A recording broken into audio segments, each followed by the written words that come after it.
And where are you going? What do you want?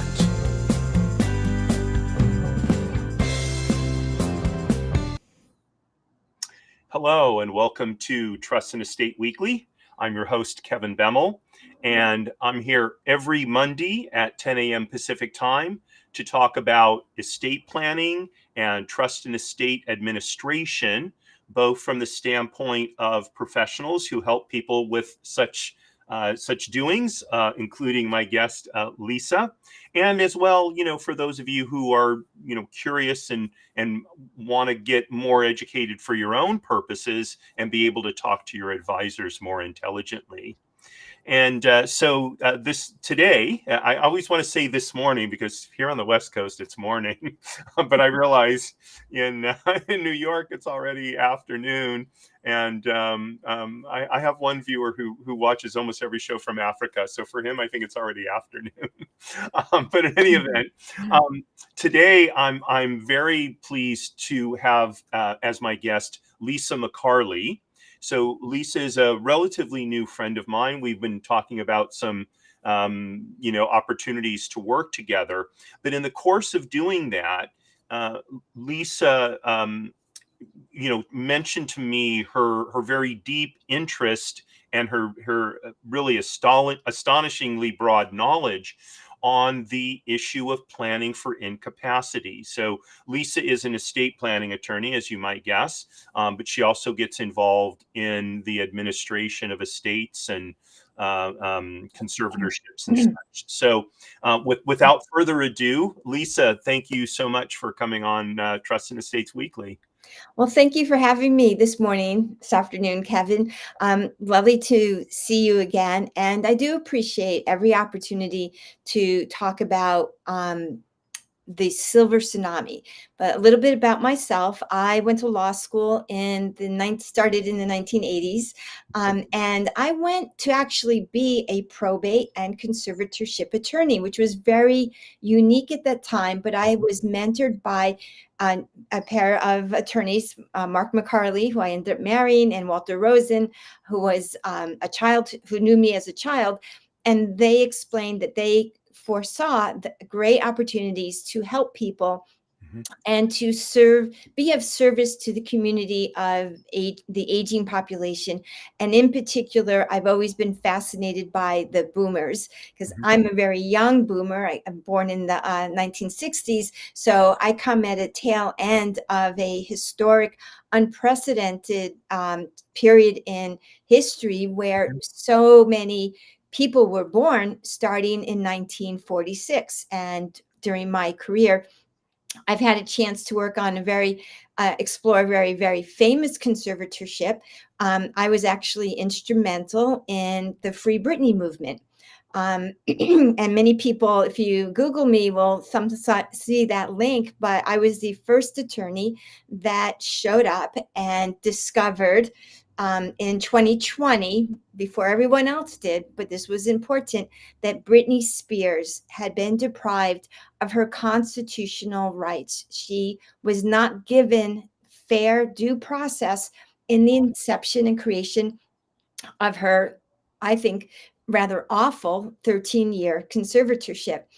So what happened in 2020 is these young people called me, said, would you come to a rally? It's COVID. I had nothing else to do, and I was depressed like everyone else. I said, sure, let me show up. And what they handed me was evidence that Britney Spears had been wrongfully sort of placed in this conservatorship.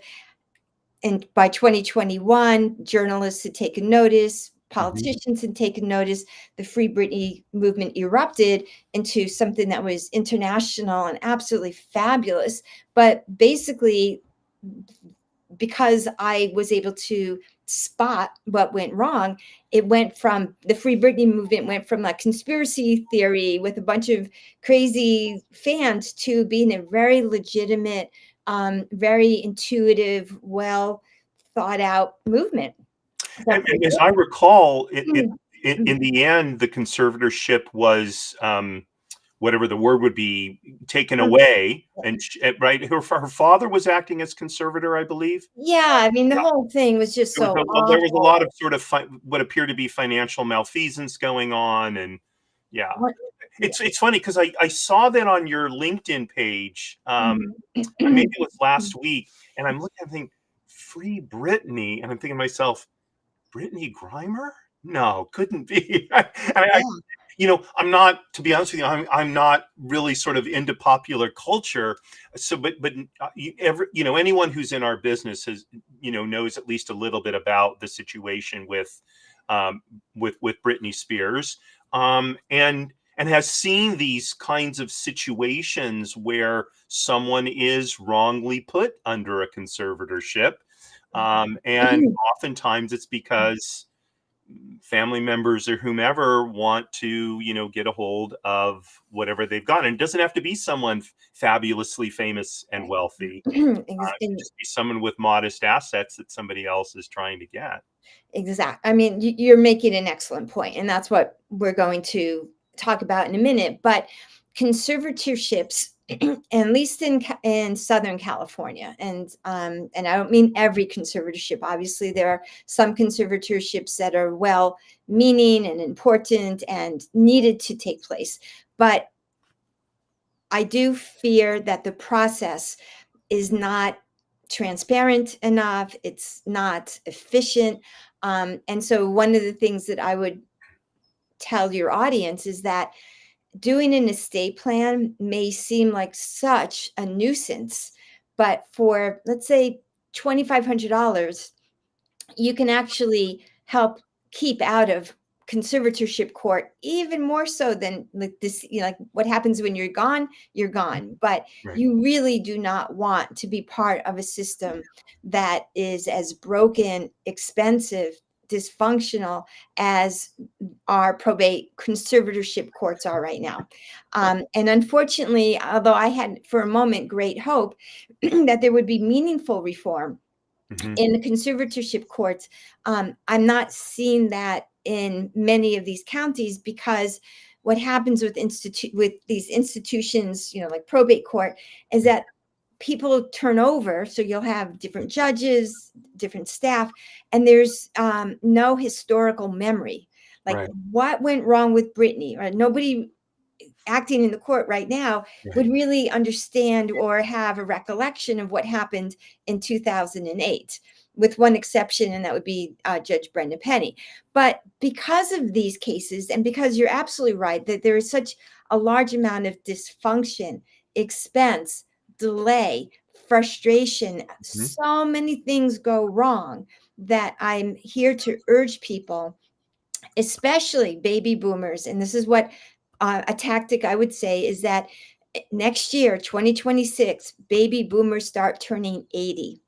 Mm-hmm. And we as a society are not prepared for this massive entry into retirement, into the court system, into Social Security, into any of these, into Medicaid. I mean, right now, they're even in Washington, D.C., had spoken about defunding parts of Medicaid. We are not ready for this aging population to enter into the government's wheelhouse in any aspect. So, what I would urge listeners is that if you are a boomer turning 80, starting in 1946, that is the time. If you haven't done your estate planning, you absolutely need to make a point of getting it done.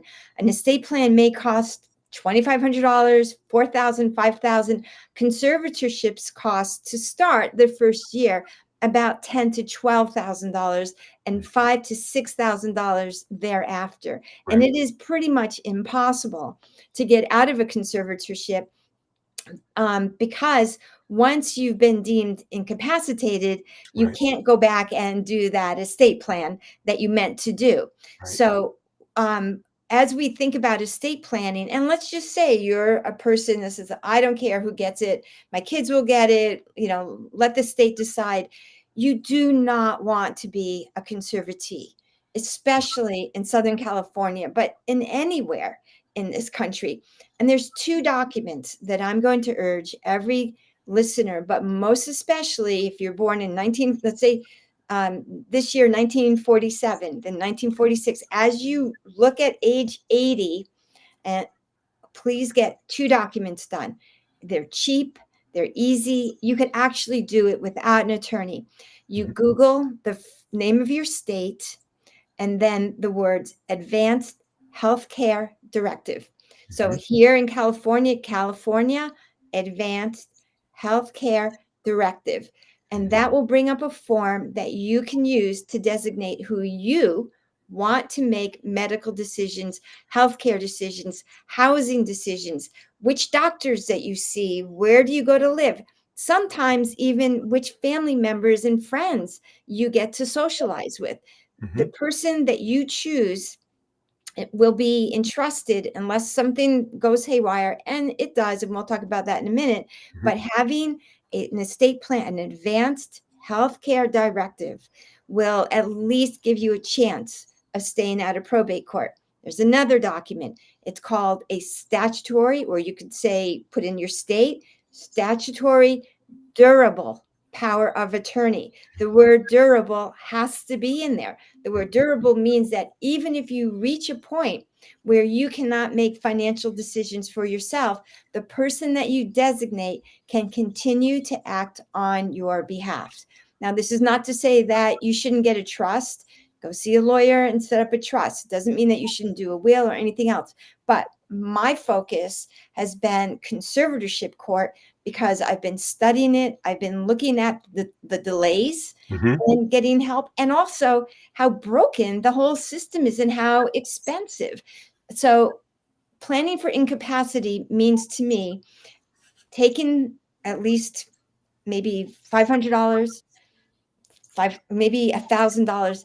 It is so cheap and it is so easy. And if you know how to write out your name, address, telephone number, by all means, you can probably prepare these 2 documents, your state, California Advanced Healthcare Directive, or statutory durable power of attorney. Those 2 documents can be printed, filled out, go to a notary, and make sure at least the people that you're named have a copy. That's also very important. So any questions so far, Kevin? Yeah, so I wanted to observe, and this is, I think, really the crux of what you're talking about. So I have a friend who, like me, he basically administrates probates and trusts, and he's figured out just here in California alone, the transfer of wealth by baby boomers is probably 11 figures, right? Trillions of dollars over the next 10, maybe 15 years, right? And I think when people hear the idea or the term estate planning, they're thinking about that financial part of it, right? But and look, my mother, she's in her early 90s now. God bless her, still going strong, you know. My aunt turned 80 this year, or she turns 80 this year, I think. She was born in 1945, right? So, you know, people are living a lot longer, and actually, you know, can live just regular lives. However, that comes with a responsibility, and that is to not just be aware of, but to take care of these other estate planning obligations that allows a person to, you know, continue their life at least as much along the lines of what they want as they can, right? I know with my aunt, she hasn't done an estate plan, and now, you know, my older sister and I are scrambling, you know, to, you know, what are we going to do, because, you know, God forbid, you know, the doctor decides that she doesn't have capacity. So, you know what's going to happen becomes a whole big thing, right? Oh, 100%. So people really don't understand or appreciate the importance of planning for incapacity, especially in the context of how long everyone is living. And the simple truth is that your brain may not be geared to live as long as the rest of your body. I mean, unfortunately, that people will tend to be more forgetful. It's just the way that we're biologically programmed right now. And let's not even talk about all of the bad habits that we've accumulated with drinking, substance abuse, different types of even medications that tend to affect our cognitive abilities. I mean, there are so many factors working against us, but clearly just the fact that our brains age, also they create, there's a lapse of synapses, we forget things. I mean, I even see the difference between me at 40 and me at 60. I mean, even I'm even laughing at myself now when people say, "Yeah, you told us that, Mom." Oh, no, not me. But right. But Right. it's so easy to at least put yourself in a category where you have a fighting chance not to be a conservatorship. I tell people I want to be put out of business. I do probably one conservatorship almost a week, which is huge, Wow. big number. And most of it from family members where a loving daughter, a loving niece, nephew, son, a loving relative says, yeah, Mom never did this, or Dad never, or Grandma never did this. And Right. so Grandma has a fall. Grandma has a diagnosis of early on, some type of dementia. And then there is nothing that we can do about it. Just last week, I had a very bright young man. I explained to him the conservatorship process for his sister, who had been actually, unfortunately, abandoned by her daughter. Complicated situation.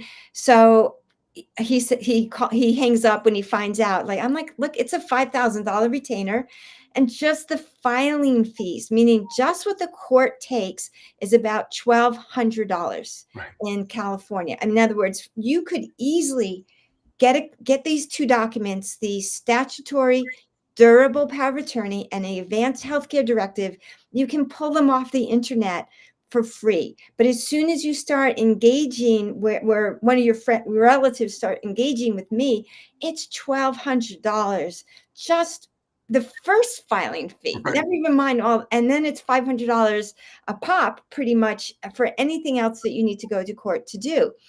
So I cannot stress enough that even though I agree people should have trusts and put their assets in a trust, I'm not saying that's not something to do if your estate qualifies. And I think the number now is which 200, that almost 200,000 as of April 1st.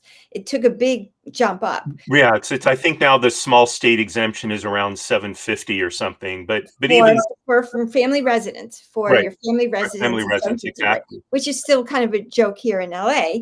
I mean, you Right, can't find almost everywhere in anything. California, right? And if you have any kind of retirement plan, 401k or whatever that you've put a lot of money into, that Right. that plus your house is it's going to put you over that exemption, right? So Right, exactly. So unless your state is very, very small, right, and in which case, and there are different reasons, like, there are what I call a poor man or poor woman's estate plan, things in joint tenancy, payable on death. I mean, you don't absolutely need a trust, but the two documents that I would urge every adult, everyone, and I actually would love to campaign for when your birthday has a 0 at the end, when you're 50, when you're 60, when you're right. 70, when you're 80.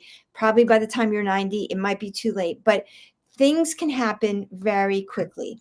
I've had cases where a woman is perfectly capable, competent, knows exactly what she's doing, and began to have a series of TIA.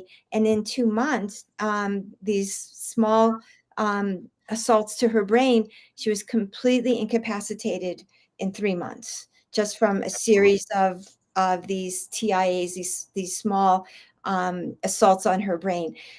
You have a stroke, you become intubated. I mean, there's so many things that can go wrong so quickly. Well, Why? and also for anyone who's involved in any kind of, I hesitate to use the term adventure sport because that has a particular, Mhm. but any kind of adventurous sport. You're a skier, you're a skateboarder. You could be. I mean, I used to watch my nephew skateboard when he was a teenager. With the helmet on or whatever. But really anyone at any age could suffer a traumatic brain injury, and now, Mhm. they don't have the capacity, or they have limited capacity. And so what's going to happen? So I would argue, and this is not to diminish your message about baby boomers, obviously, and I'm a baby boomer myself, so we're kind of on the front lines of this. But even people who are younger, like you said, 30s, 40s, 50s, um, Mhm. you know things happen in life. We need to be prepared, and compared to the cost of other types of insurance, right, which it can be, huge. Right. The cost of doing a proper advanced health care directive and a durable power of attorney it's really Not mu- it's minuscule. right, it's minuscule. And actually, to that point, there are some lawyers who would say that they actually have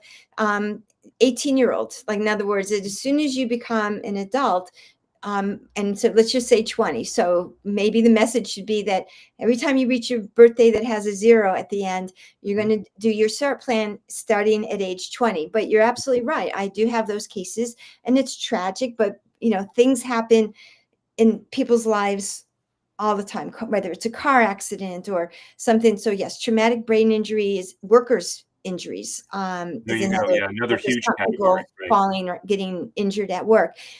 Certainly, it's worthwhile for all of us to get this easy document done, because there is nothing more heartbreaking than when I get a call from the loving daughter who lives in the town next door. Mom just had a stroke. Can you get a the doctor says I need a power of attorney. I said, all right, have mom call me. Oh, well, she can't, like, she's incapacitated. I'm like, then I can't help you any other way.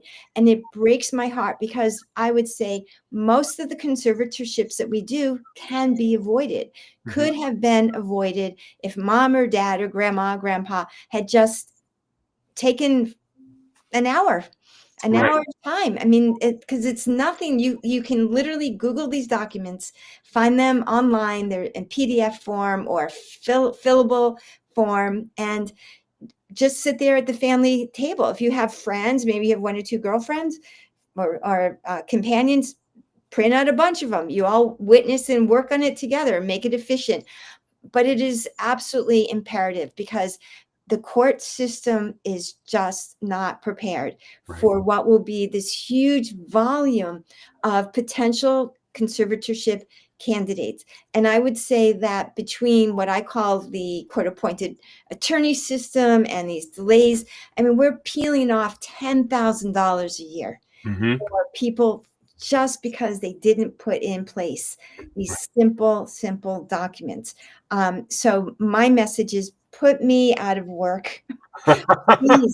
And it's so heartbreaking, because the court system can be just so challenging. I mean, if I file a petition for conservatorship today, the first hearing may not be until August. Right. Probably won't be until August. Right. So Which we're going to take just a break here for a sponsor, and we'll be right back in about 40 seconds. When life brings unexpected changes, managing inherited property shouldn't add to your stress. Magnum Properties specializes in probate and trust real estate management. We handle the complexities while you focus on what matters most. From property maintenance to tenant relations, from legal compliance to maximizing value, we're your trusted partner through every step. Magnum Properties, Inc., turning property challenges into peace of mind. Call us today at 213-264-4396 or visit magnumprops.com. So we're back. This is Trust and Estates Weekly, and my guest is Lisa MacCarley, and we've been talking about what may be, unfortunately, the most overlooked aspect of estate planning, which is planning for incapacity, for that time when I love this phrase that you used, when our bodies kind of are outliving our brains. I think that is incredibly pithy way to put it, but it's so true. medical science has been able to extend lives, but that doesn't mean that our brain health is keeping up with that. And in particular, Lisa, we've been talking about two documents, a durable power of attorney and an advanced directive for healthcare. So if you would, for the folks watching and listening, go in more deeply. What does each one of those documents do, and why is it important to have both? Why can't I just have one and kind of one and done, right? So go into some detail on that if you would. Sure. So the first document is what we would call a Advanced Health Care Directive. And the Advanced Health Care Directive, and I do want to, and I'm glad for the opportunity, it allows you, first of all, to pick someone that you believe would be a good decision maker in the event that you cannot make decisions for your own medical care, for your good health, where you're going to live. We call it, it would avoid the conservatorship of the person. So meaning that the part of your life, which is your body, your health care, where you live, that agent gets to make those critical decisions. These documents also have other important parts to it, which is number one, it allows your agent to make burial decisions for you if you want them to. So you can actually designate what happens to your mortal remains at the end of your life, and you can pick someone. Otherwise, the default will be maybe your closest living relative, who may not be someone that you're particularly close to. Right. I urge my clients when I talk about planning for incapacity, is find a trusted person of the next generation. And that actually is a very important concept for both of these documents. But one of the ways that documents fail to keep us out of probate court, I find, is that we tend to want to name people that are in our same age or same generation, but we're all going to get old together. And a lot of times, let's say the sister who might be a little older, a little younger than she's going to have her own issues and have her own care needs and have to go to the doctor for herself, every day. I mean, that's what some people describe retirement as, just now you finally have time to go to the doctors. Thank goodness. So I would like to say that, sure, if you have a sister, a sibling, a best friend in your age group who you're very close to, I'm not going to say don't name them at all, but I would urge you to consider looking around. And if there is a person of a younger generation who you trust, who knows you, who knows who you love, who you don't love, who you want to be associated with, what your life habits are, those would be at least two people that I would choose as a real backup. And actually, I hear a lot of people tell me, I just don't have someone to trust, in which case call an attorney. And I would urge you to consider putting a professional person as your number three. So you might have your very best friend or your brother or sister who you are particularly close to, who's in the same age. That might be a good first choice. Always include a person who's younger, has a little bit more energy, and will outlast. In other words, that they won't be in the same boat as you are 5 years from now or 10 years from now. And then I often put in a professional fiduciary because if you end up in probate court, that may be what you end up with anyway. And I would rather someone engage immediately with people in the community who are professionals and have them at least as a backup. So you will probably never need this person Right. if the two people that you choose are good and capable. But I'd rather you meet a professional fiduciary or someone in the community that you trust as a backup. So the healthcare directive is for medications, where you live, who you socialize with. It allows your agent to dispose of your mortal remains. It also, if you are so inclined, would allow your agent to make donations of your body or any part of your body for any purpose. Is it just for your eyes to this institution, or your body for science, for doctors to use? And also it allows you to communicate who your doctors are or any preferences that you have regarding your care. I once did a Advanced Health Care Directive for a woman that had been a nurse, and she insisted on her Advanced Health Care Directive that she wanted her hair to be all cut off. She wanted to basically be bald in the event she was incapacitated. As a nurse, she had observed people getting, basically different, their scalps not doing well. As a nurse, she had a very strong feeling that Mhm. she would rather not have hair, not have the problems associated with keeping your hair clean in the event that she was Mhm. incapacitated. I have my own little special things too. I'm like, I want this, I don't want that. You can also designate in this document whether or not you want to be what we call DNR. In other words, do not resuscitate, or do you want heroic measures? Do you want to be kept alive within the normal scientific protocol for as Mhm. long as possible? People have different religious beliefs, but this document takes out that guesswork for the doctor or for the relative who may end up having to deal with you in your state of incapacity, or me. So that's the first document. And again, I can't stress enough how important that is for all of us to be on the same page, and get that done.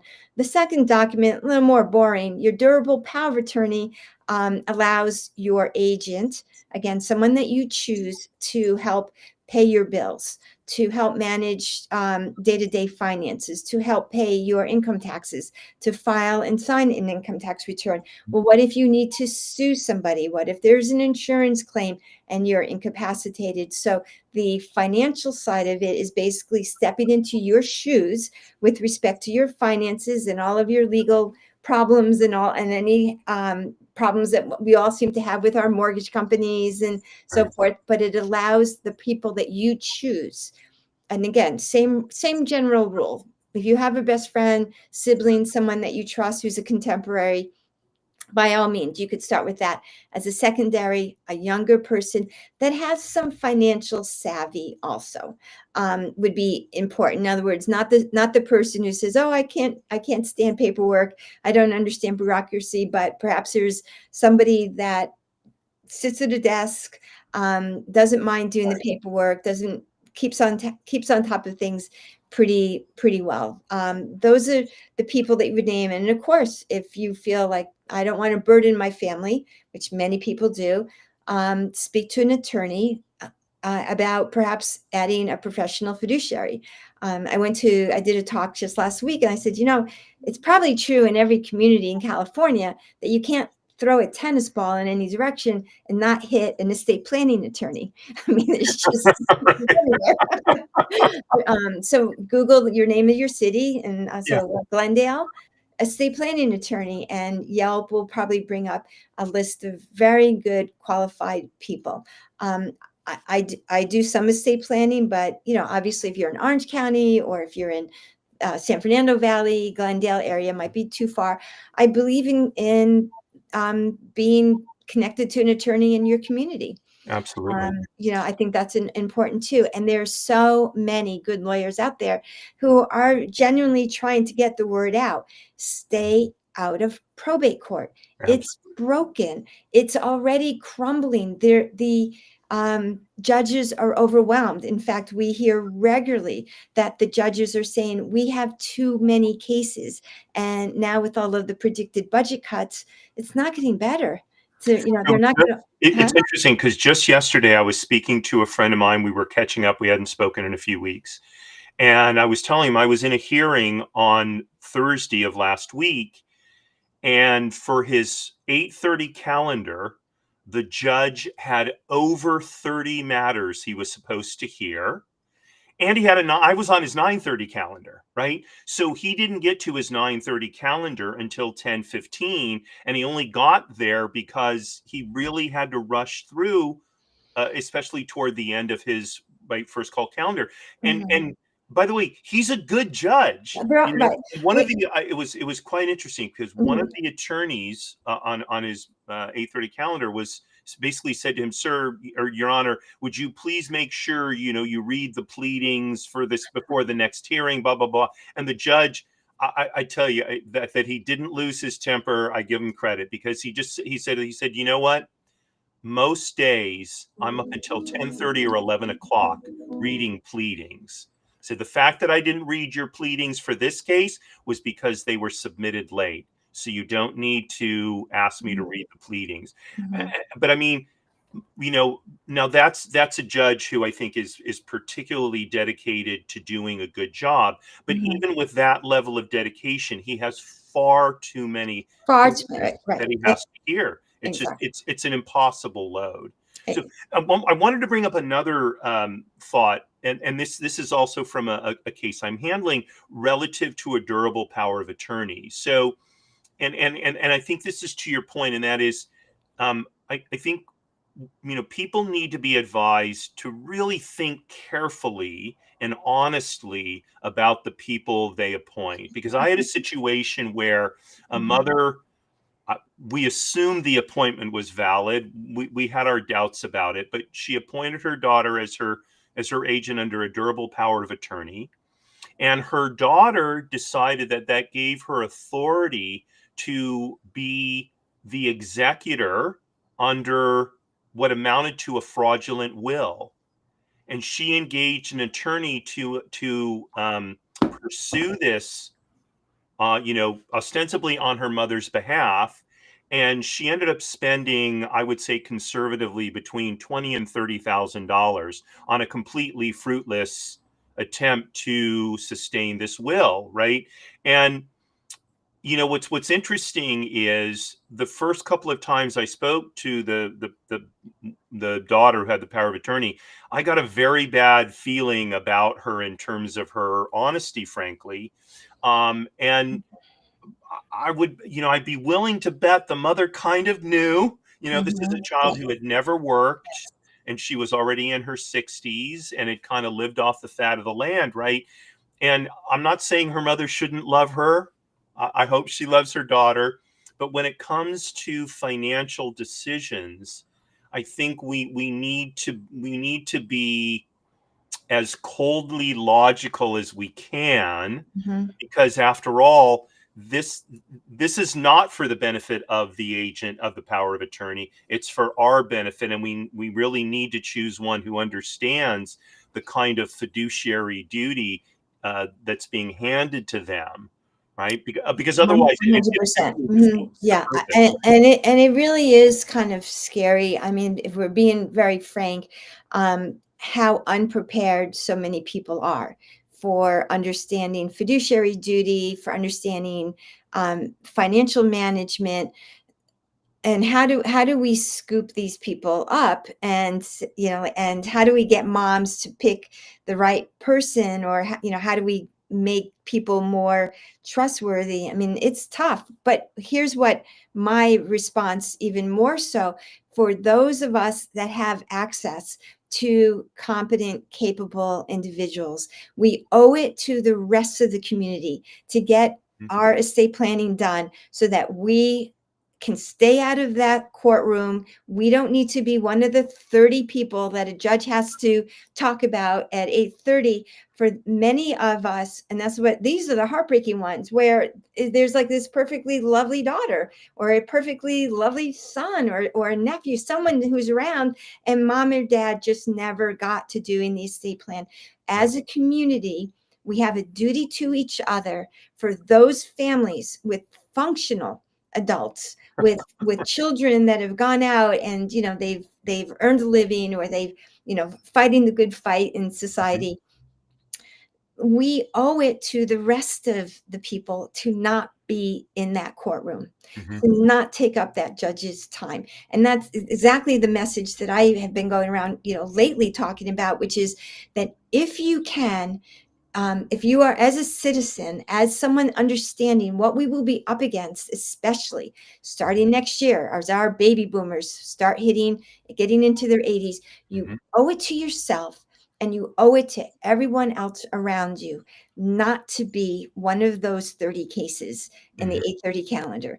I cannot emphasize enough that if you have a loving daughter, I mean, how many times do I get that phone call where like mom had a stroke and, like we're all here at the hospital, and I'm like, it's too late. I can't help you with a power of attorney. Right. And it breaks my heart, and yeah, it makes me upset and angry, because I know that that's just one more case that the judge is going to have to like kind of crawl into and crawl through, and I lose control sometimes with court appointed attorneys. Kind of another fly in the ointment, might say. So Right. we lose control of this decision making process. And why? I mean, like, go to church and stand up. Is anyone here an estate planning attorney? Go to temple. Go to a really anywhere. They're everywhere. Absolutely. We're going to take another quick break, and we'll be back in another 40 seconds. Probate and Trust TV, your curated source for the most useful and insightful content on estate planning and trust and probate administration, featuring standout professionals like Bill Gross, Paul Brabelet, James Cunningham, and yours truly. Whether you're a lawyer, accountant, real estate professional, or working on your own succession plan, this channel helps you quickly find the clearest, most practical content YouTube has to offer. Subscribe now to Probate and Trust TV. Spend more time learning, less time searching. So we're back here at Trusts and Estates Weekly. My guest is Lisa MacCarley, and we've been talking about planning for incapacity. And Lisa has talked about just the huge number of baby boomers who are going to start moving into their 80s. I'm only turning 65 this year, so I have a little bit longer to go before I do. And what we need to do, not only for ourselves, but for the sake of the other members of our community, to take care of ourselves, and especially to keep out of probate court. So Lisa, I was going to observe right before the last break, is when I was in the Navy, and when I was going to be deployed, or when any of my colleagues were going to be deployed, whether it was Navy or the Marine Corps, we were required to do certain things. And among them were to have a will. People in the military, generally speaking, don't have huge assets, number one. But number two, to do a durable power of attorney. Because, God forbid we got hurt or worse while being deployed.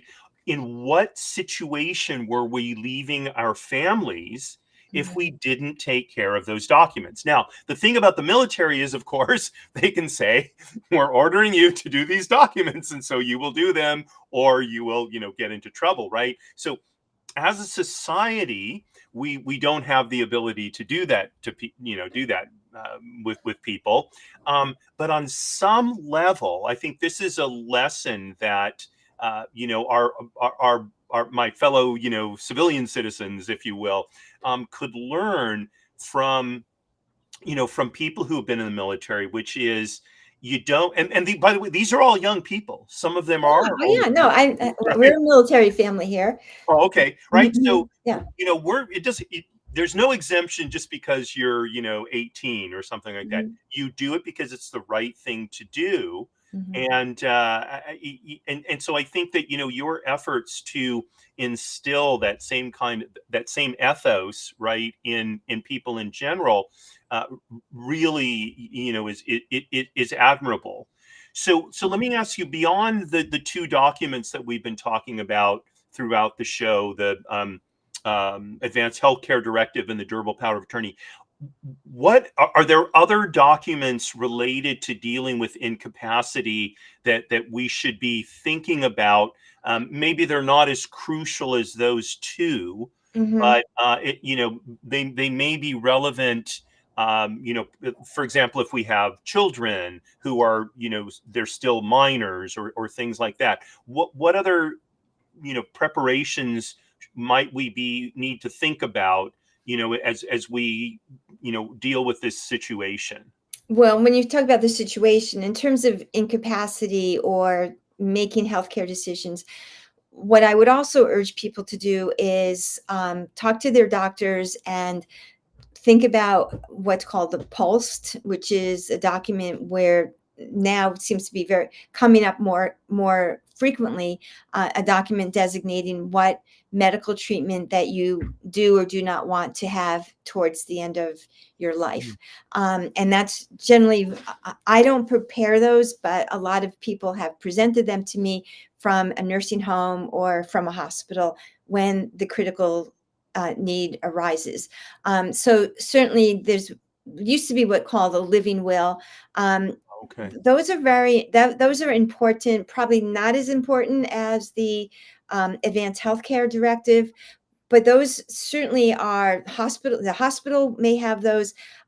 Interestingly enough, if you happen to have Kaiser Permanente, they have a really good form that they have people fill out.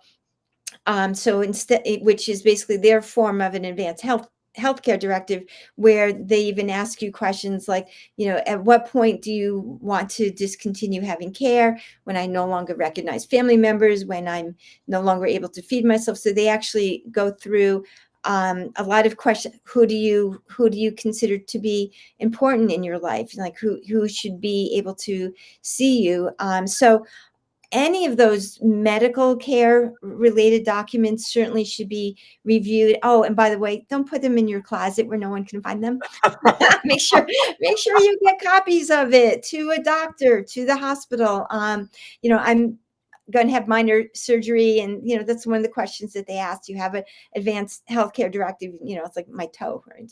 And so of course. But I would definitely, if you have a good healthcare system, as I said, Kaiser has it. Permanente has their own form. I love their form. Much more detailed, and it gives you a chance to kind of express who you're close to, who you want involved in your decision making. So those to me are, like, again, those are critical. Those are good add-ons, but nothing is going to work as well as what I call a well-seasoned or aged healthcare directive. In other words, something that you've done that's now 4 or 5 years old, 10 years old, and you've looked at it repeatedly, you've updated it.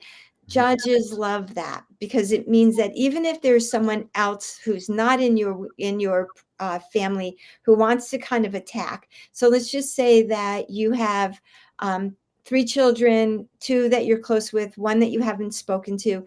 Sometimes this is a circumstance where things get a little ugly between family members. But if a judge says, look, your mom had Bob and Sandy listed as her agents for the last 10 years, you have a better chance of getting that upheld, as opposed to having a situation where you did it last year and now you have this diagnosis and there's something questionable or dubious. Judges also seem to like it better when there's an attorney involved. Can't blame them. If you have a very straightforward situation where you have 2 children or a child, 1 child, 2 children that really like each other, you all get together for Thanksgiving and the holidays and birthdays, and everyone is very close, you might be able to do these things by yourself. I'm not a real big fan of do-it-yourself or paralegal type entities, but it could work if it really is a matter of not wanting to spend the little bit of money in advance. Having said that, judges, again, just they have a preference to know, okay, well, you went to see a lawyer 4 or 5 years ago. This is an expression of your intention when you were competent, when you had proper legal counsel. So those to me are the more important aspects of getting your wishes upheld.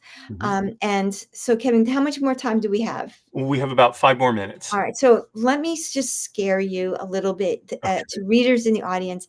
Conservatorships, not just Britney Spears, become toxic because all of your assets will need to be listed in a public inventory. If you can imagine the public, once you are a conservatee, everything that you own will very likely be listed out on a document that any member of the public can have. Your family squabbling will be listed, will all be made public. But let's say that you live in a house and you need to be placed. Your child, daughter will need to file a petition to get authorization to sell that house. That's another $5,000. In other words, all of this money just keeps ticking away, feeding the beast of conservatorship, when really it could be used to take care of you. It could be used to pass along a legacy to your children. Sometimes it is absolutely necessary to have a conservatorship, and it's circumstances out of your control. But for many of us, it was just a matter of not bothering to see a lawyer and not bothering to download and fill out these forms. And we just cannot sustain that as a society when we are already, with judges, looking at 30 cases in basically what should be a course of 90 minutes. It's ridiculous. Right. 3 minutes per case. So and I can't say enough how important this is right now. It keeps me up at night just thinking about the silver tsunami and the frustrations that we have in probate court.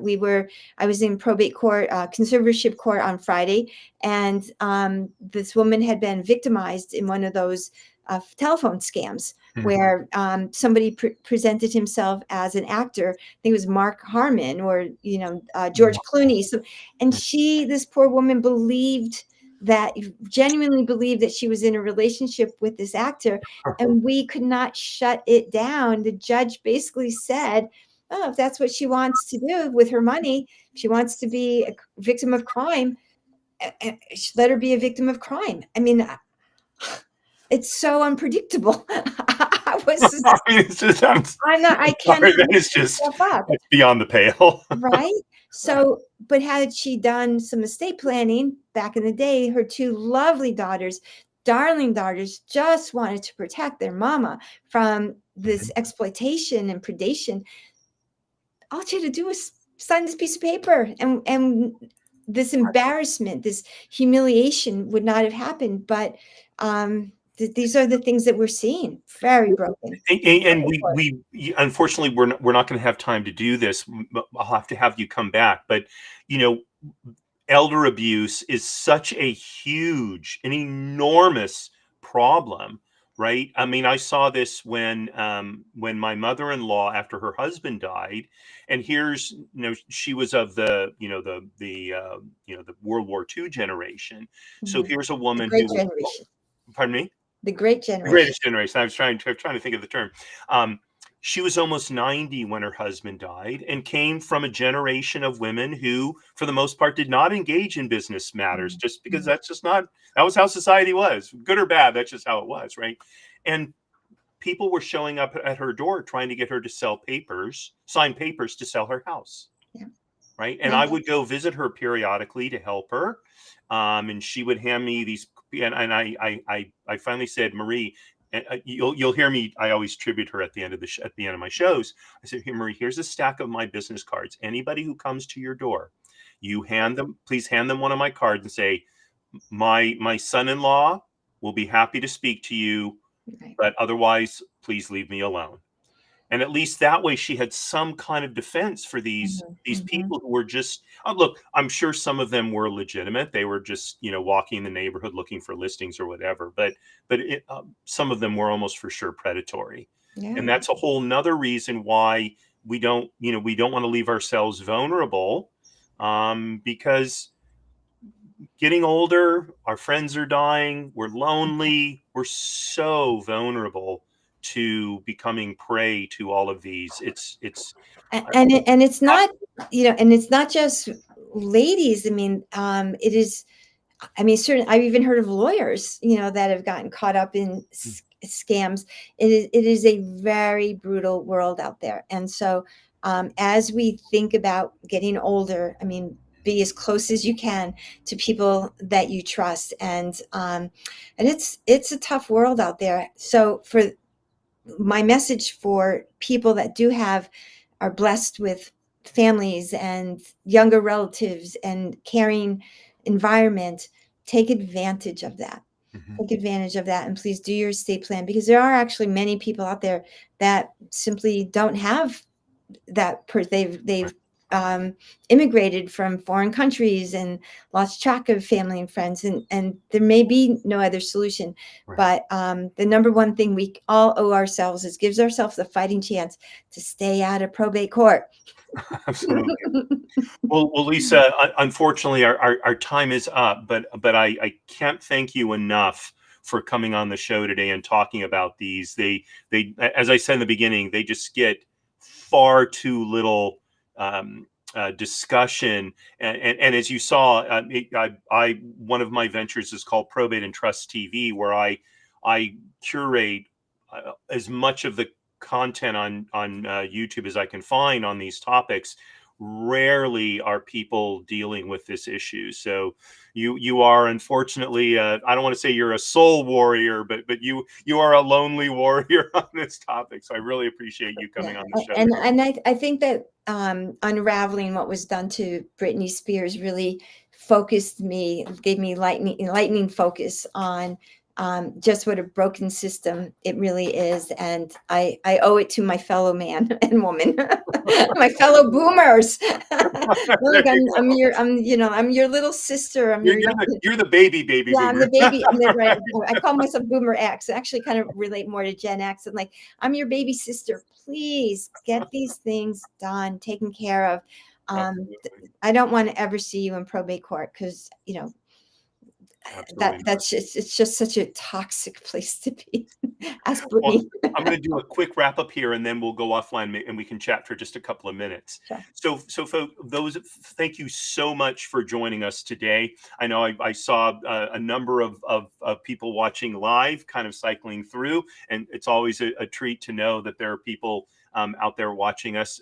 And if you have any questions, comments, all the social media links to all the social media will be in the show notes. I will also put Lisa's contact information in the show notes. So if you'd like to get in touch with her, you'll be able to do so.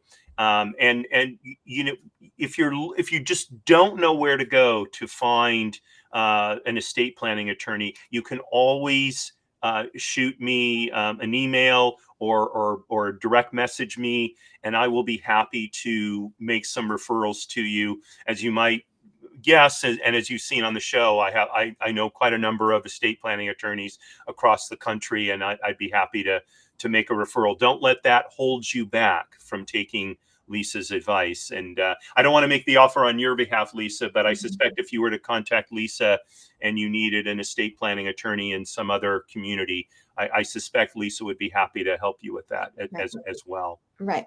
Just quickly on that point, any county in California probably has what's called a lawyer referral service. So when the easiest ways to do it, your county, so Los Angeles, Orange, lawyer referral service, and they'll give you either email or phone number will come up.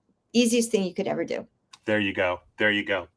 Now, tomorrow at 10 a.m. Pacific time is my show, Business Lessons from the Military. And I had a last minute guest cancellation.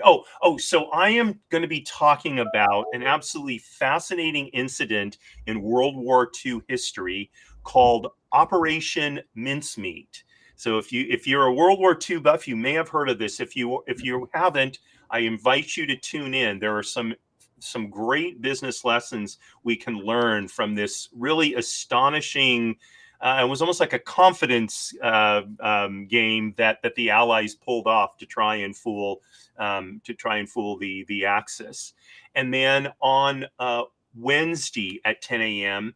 is my show, People Making Money. And I'm going to be talking about where and how you can get the knowledge you need to start a business. Right? Not everybody, so many people I talk to say or think, well, I've got to have an MBA to start a business. I disagree with that. In fact, one of the best pieces of advice I ever got as a young man was don't get an MBA.